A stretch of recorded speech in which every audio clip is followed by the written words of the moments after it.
नमस्कार अनि स्वागत छ यहाँहरूलाई एनपी टिभीको यो छलफलमा म मनोज पटेल यहाँहरूलाई स्वागत गर्न चाहन्छु र निकै नै समसामयिक विषयमा हामी आज छलफल गर्ने जमर्को गरेका छौं।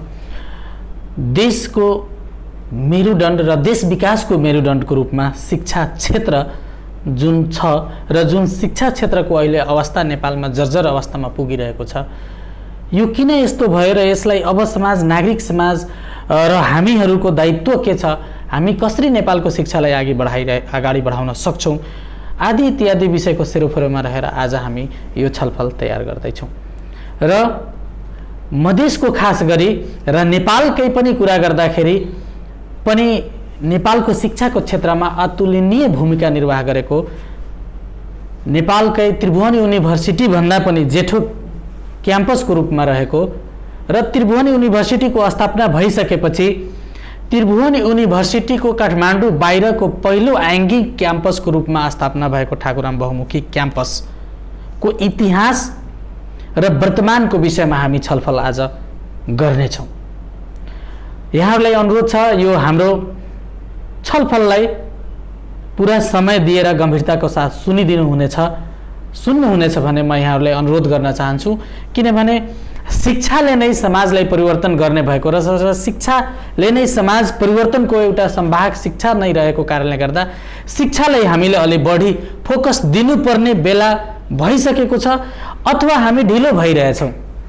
यो विषयमा पनि जिज्ञासा हाम्रो विज्ञ सरसँग हामी लिने प्रयास गर्नेछौँ र आज हाम्रो छलफलमा हामीसँग जुटिरहनु भएको छ ठाकुराम बहुमुखी क्याम्पस प्रमुख उमेश चौरसियाजी।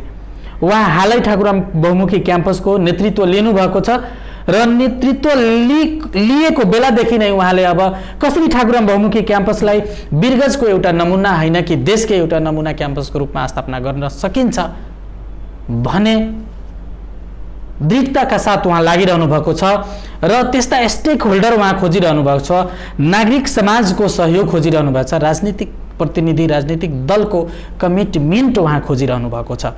सर्वप्रथम म उहाँलाई यो छलफलमा स्वागत गर्न चाहन्छु। उमेश सर, छलफलमा यहाँलाई स्वागत छ। धन्यवाद मनोजी।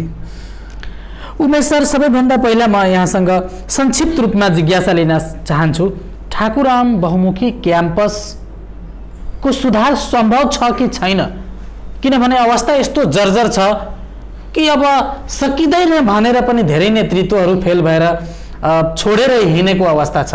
के लाग्छ, यहाँ नेतृत्व लिनुभएको छ, सम्भव छ ठाकुराम क्याम्पसको पुरानो इतिहास फेरि फर्काउन सकिन्छ? होइन, त्योभन्दा पनि अगाडि जान सकिन्छ। हामी अप्टिमिस्टिक बन्नुपर्छ र मैले ठाकुरामको अवस्था यस्तो छ भनेर थाहा पाउँदै म आएको हो, किनकि म त्यहाँ काम गरेको आज 26 वर्ष भयो। हामी मूल रूपमा पढाउने काममा संलग्न थियौँ। प्रशासनतिर म कहिले सहायक क्याम्पस प्रमुख पनि बनी नबसेको मान्छे हो।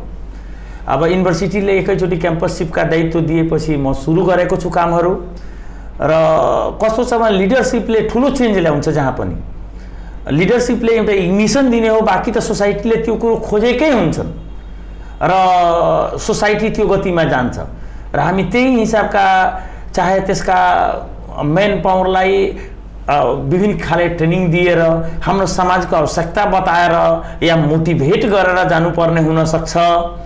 त मेन पावरमा पनि चेन्ज ल्याउनु पर्ने हुन्छ। फिजिकल पनि त्यहाँ जर्जर भएको अवस्था छ। त्यसका लागि मैले समाजलाई पनि उत्साहित गरिरहेको छु, तपाईँहरू पनि आउनुहोस्, तपाईँहरूका छोराछोरी बस्ने ठाउँ हो र वीरगंजको लागि सानसानो स्कुलमा पढाइ तब सुधार हुन्छ जब उसका मदर इन्स्टिट्युसन ठाकुराम बहुमुखी क्याम्पसमा सुधार हुन्छ, किनकि त्यहीका मेन पावर चारैतिर गएर काम गरिरहेका छन्। त्यसैले एक्जाम्पलका रूपमा सबले देखिरहेका हुन्छन्। तर दुईटा कुरा छ यसमा उमेश सर।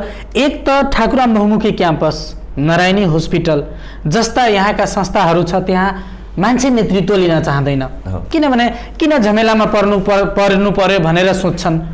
त्यस्तो अवस्थामा यहाँले नेतृत्व लिनुभयो र त्यहीका प्राध्यापकहरू, त्यहीका लेक्चरहरू को अन्य ठाउँमा रहेको शैक्षिक संस्थाहरूको भाग्य वीरगंजमा चम्किरहेको अवस्था छ। तर वीरगंजको एउटा मदर इन्स्टिट्युसन यहाँले भन्नुभयो त्यो हाम्रो आमा हो ठाकुराम बहुमुखी क्याम्पस, जति पनि क्याम्पसहरू छ त्यसको। तर आमाको अवस्था र ठाकुराम बहुमुखी क्याम्पसको अवस्थामा जहिले पनि तुवालो लागिरहेको छ, जहिले पनि कुहिरोले ढाकिरहेको अवस्था छ। यस्तो किन भइरहेको छ? यो प्रश्न अहिले एकदमै जनताले बुझ्न खोजिरहेको छ सर। हेर्नुहोस्, यो बिचमा जुन शिक्षामा जुन ग्रहणहरू देखियो, अब त्यसमा हामी सबै जिम्मेवार छौँ। म पनि जिम्मेवार छु, म पनि त्यहाँ काम गरिरहेको थिएँ। मैले पनि मेरो दायित्व धेरै राम्रो गरेको भए सायद त्यो अवस्था आउँदैन थियो होला। तर जति ढिलो भए पनि आखिर त्यसलाई छोडिदिएर त राम्रो हुँदैन। र तपाईँ देखिरहनु भएको छ, जुन ठाउँमा शिक्षा अगाडि बढ्यो त्यो ठाउँ अगाडि बढ्यो। र शिक्षाको लागि मैले तपाईँले भने पनि त्यो ठाकुरामको शिक्षा नबढिकन तपाईँका यहाँका कुनै पनि +2 कुनै पनि युनिभर्सिटीका सम्बन्धन प्राप्त क्याम्पस या कुनै पनि स्कुलका एजुकेसन पनि राम्रो हुन सक्दैन। किनकि तिनैबाट आएका, तिनैलाई सबले एक्जाम्पलका रूपमा देखेका हुन्छन्, तिनैबाट आएका मान्छे त्यहाँ मेन पावरका रूपमा काम गरिरहेका हुन्छन्। त्यसकारण हामी समाज ढिलो भए पनि जाग्नै पर्ने हुन्छ। र अलिकति हामी समाजसँग अलग थलग राख्यौँ ठाकुरामलाई। समाजलाई पनि जोड्नुपर्छ, समाजले पनि त्यसका राम्रा नराम्रो जान्नुपर्ने हुन्छ। तपाईँहरू पनि पत्रकारिता क्षेत्रमा लागेका मुनिजी, तपाईँहरू पनि अलिकति टाइम दिनुहोस्, तपाईँहरू पनि त्यहाँ टाइम दिनुहोस्। मैले नराम्रो गरेको छु, मलाई सल्लाह दिनुहोस्, सुझाव दिनुहोस्, मलाई खबरदारी गर्नुहोस्। हजुर, यहाँले भन्न खोज्नु भएको गलत सहीको अनरसिप दायित्व पनि यहाँको नागरिक समाज, यहाँ राजनीतिक दलको प्रतिनिधि, यहाँको विद्यार्थी, प्राध्यापक सबैले लिनुपर्छ। लिनै पर्छ। सबै हामी मिलेरै त्यो ठाउँमा पुर्याएको हो। लिडरसिप अलिकति लिड गरिरहेका हुन्छन्, लिडरसिपले त्यसलाई एउटा दिशा पक्कै दिइरहेको हुन्छ, उसको दिशाले संस्था पुरैको पनि दिशा निर्धारित भइरहेको हुन्छ। तर यसका बावजुद दोषी हामी सबै छौँ। हेर्नुहोस्, जहाँ पनि अब के भइरहेको छ भने काम गर्ने जत्था एउटा छ, काम नगरिदिएर खालि जागिर मात्र गरिदिने, खालि त्यहाँ राजनीति मात्र गरिदिने, खालि त्यहाँ गएर आफ्नो अनावश्यक इम्पोर्टेन्स जमाउने जत्था पनि हुन्छन्। र गरिदिने जत्था यदि हाबी भयो भने गर्ने र गराउने प्रकृति मजबुत भएर जान्छ। नगरिदिने जत्था मजबुत भएपछि नगर्ने वातावरण बढी हुन्छ। जस्तै तपाईँलाई एउटा सानो इक्जाम्पल दिन्छु। खेतमा झारपात बढी भयो भने बाली राम्रो हुँदैन, र बाली राम्ररी उब्जियो भने झारपात आउन पाउँदैन। त यहाँ के भयो भने अब त्यसलाई झारपात त नाम नदिउँ, नगर्ने जत्था भारी भयो र त्यो जमात ठुलो हो, जसले गर्दा यो स्थितिमा हामी पुग्यौँ। तर तिनलाई पनि मोटिभेट गर्न सक्छौँ, किनकि तिनले आज आफ्नो दिन त काट्ला। उनका छोराछोरी कहाँ जालान्? उनका छोराछोरी पनि तिनै संस्थाका एक्जाम्पलमा बसिरहेका हुन्छन्। त त्यस कारणले तिनलाई पनि हामी मोटिभेट गर्नुपर्छ र काम गर्ने जत्थालाई अगाडि ल्याउनुपर्छ।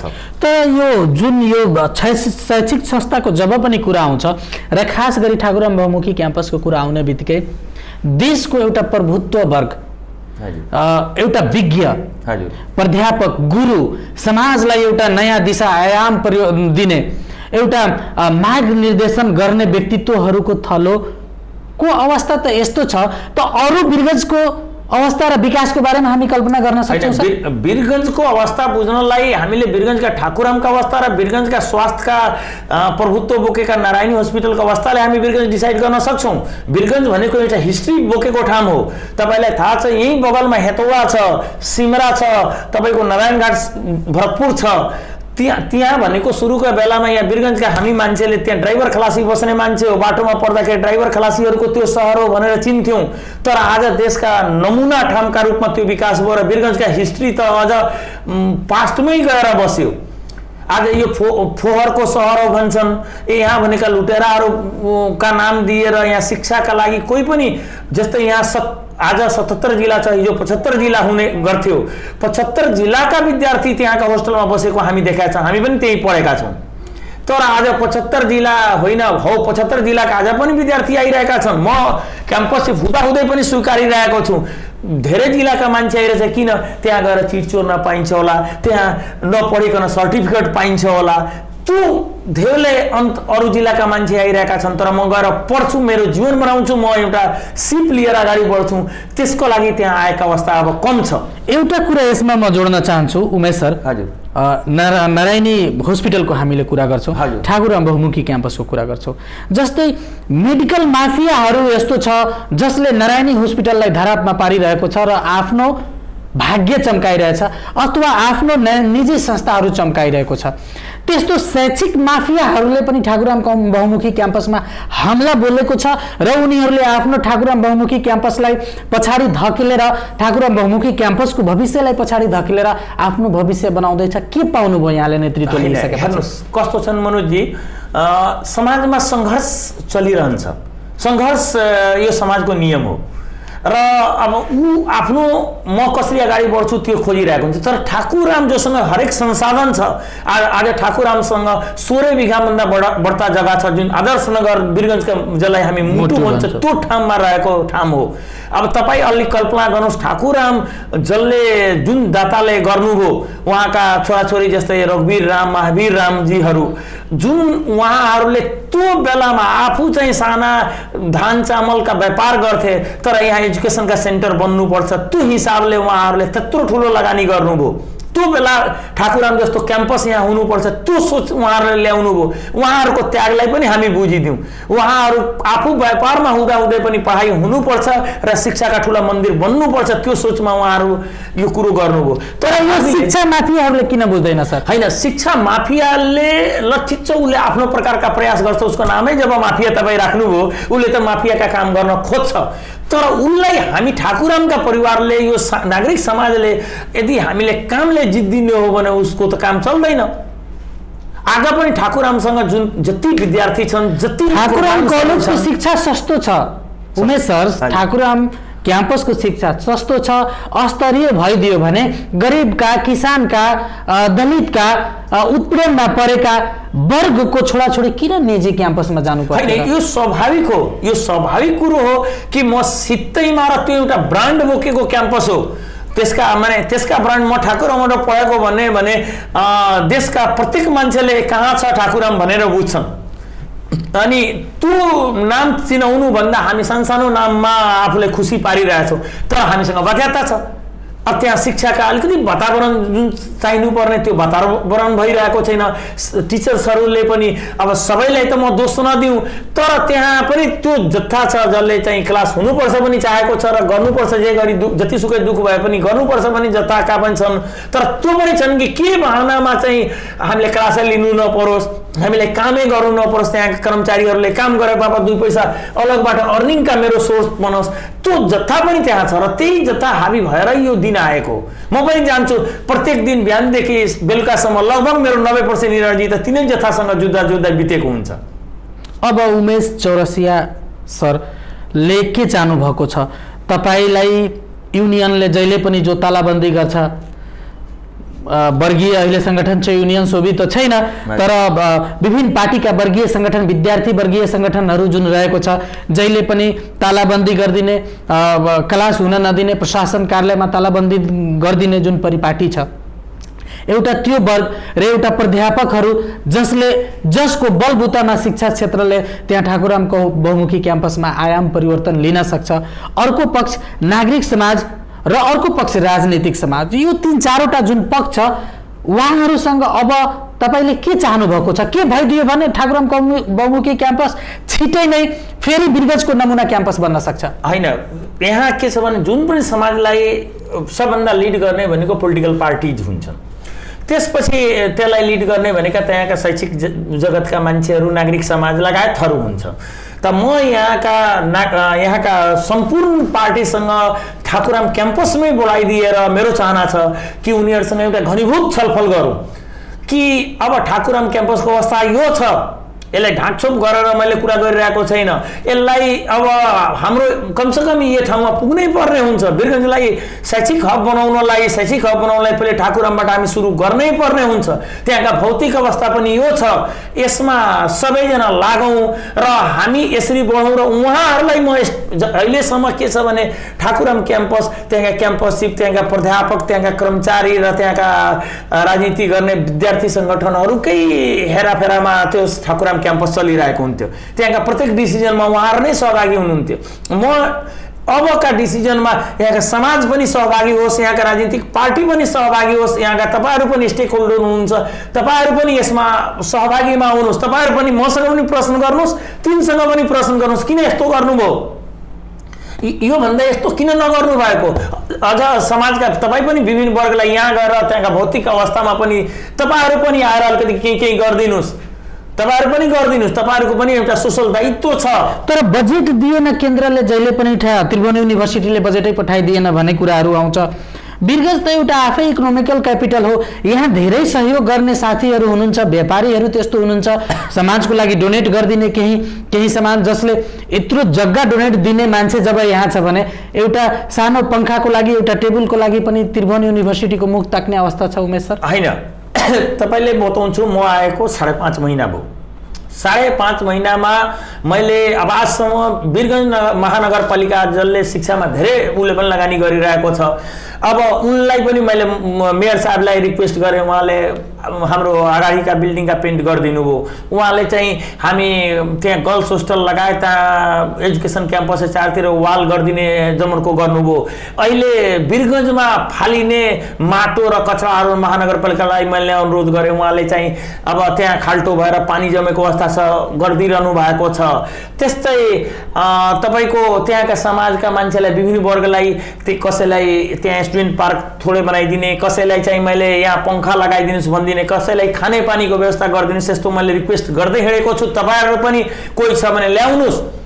अब मानुष केन्द्रले बजेट दिएन, उसको मुख ताकेर बिना पङ्खाको क्लास गर्ने, बिना क्यान्टिनको कलेज श्रेणीको कलेज भन्ने, मानुष एउटा घन्टी लिजर नै हुने भयो भने स्टुडेन्ट कहाँ जाने, कहाँ बस्दिने, एउटा चिया खानु पर्यो भने कहाँ खाइदिने, त्यो अवस्था छैन।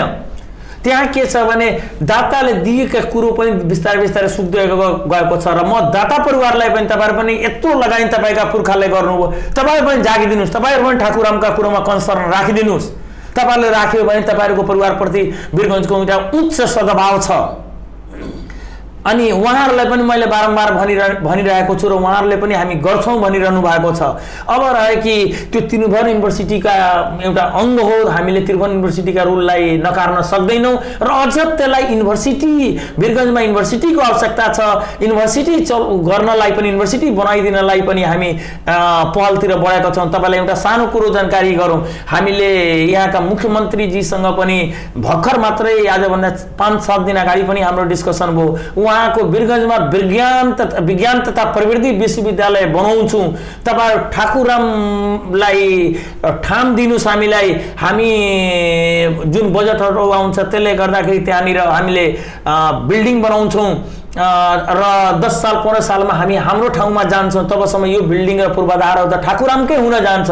त्यो सोच उहाँहरूले पनि राख्नुभयो। यसको लागि घनीभूत म यहाँका सबै राजनीतिक दलसँग पनि छलफल अब चलाउन तयार छु र उहाँहरूले पनि चलाउनु पर्ने हुन्छ र युनिभर्सिटीसँग पनि त्यो अनुमति लिनुपर्ने हुन्छ र यो सबका लागि पनि हामी वर्कआउट गरिरहेछौँ। अब त्यहाँ के भएको छ भने सबभन्दा गाह्रो के भएको छ भने एउटा सानो क्लास भएन, यहाँ यो स्टाफ आइदिएन, यसको हाजिरी काटिएन, यसको के भएन, सबै क्याम्पससिप एक्लैले बेहोर्नुपर्ने अवस्था भइरहेको छ। त्यसलाई पनि अलिकति अब त्यहाँका विभिन्न निकायलाई मैले तपाईँहरू पनि केही जिम्मेवारी लिनुहोस्। ठाकुराम क्याम्पसका क्याम्पस प्रमुख भनेको युनिभर्सिटीसँग नयाँ प्रोग्राम ल्याइदिने, समाजसँग नयाँ योजना ल्याइदिने र त्यहाँ एउटा नीतिगत रूपमा बढे राम्रो हुन्थ्यो र त्यही सोचमा म बढ्दैछु।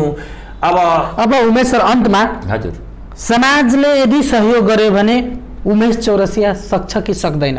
होइन, उमेश चौरसिया सक्ने दृष्टिकोणका साथ र त्यो हिम्मतका साथ नै आएको। उमेश चौरसियाले ठाकुरामको दुरावस्था कस्तो छ थाहा नभइकन त्यहाँ फँसेको होइन।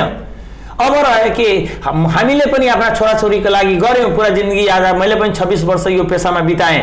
म 2052 सालमा ठाकुराम क्याम्पसमा इन्ट्री गरेँ, आज 78 बित्यो। आज 26 साल मैले काम गरेर मैले सब थाहा थियो, माने त्यसका प्रशासनिक कुरो केही थाहा नहोला, तर शैक्षिक अवस्था, भौतिक अवस्था लगायत विभिन्न अवस्था त मलाई थाहा थियो र थाहा हुँदाहुँदै आएको। अलिकति समाजका लागि हुनुपर्छ र यो भएन भने अझ पछि पर्दै जान्छौँ र ठाकुराम राम्ररी भएन भने वीरगञ्ज कहिले शैक्षिक हब हुन सक्दैन। त्यो तपाईँले पनि मैले जानकारी गराइदिइरहेको छु। त्यसकारणले त्यसका लागि हामी सबै हातोमाले गरेर अगाडि बढ्नुपर्ने हुन्छ। हस् त सर, यो छलफलमा हाम्रो सहभागी भइदिनु भयो। यो छोटो छलफलमा हामीले धेरै कुराहरू लिने प्रयास गऱ्यौँ।